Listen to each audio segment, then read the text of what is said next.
اسهل واسرع طريقه باش تحتفظي بالربيع بدون مجمد وكيبقى طري في اللون ديالو وكيعطي واحد اللذه خطيره في الاطباق. تبعوا معايا حتى الاخير.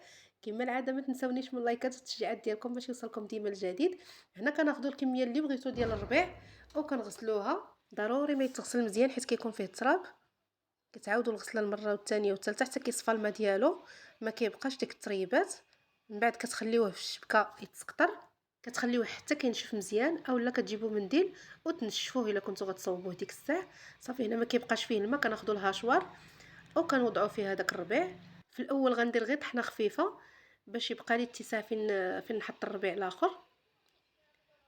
وعاد كنزيد تقريبا واحد 10 او 12 ضرس ديال الثومه على حساب نتوما وشنو بغيتو تكثروا الثومه زيدوا. كنزيد شويه ديال الملحه، شويه ديال زيت الزيتون، ومن بعد كنطحنوا حتى كيرجع على هذا الشكل هكا.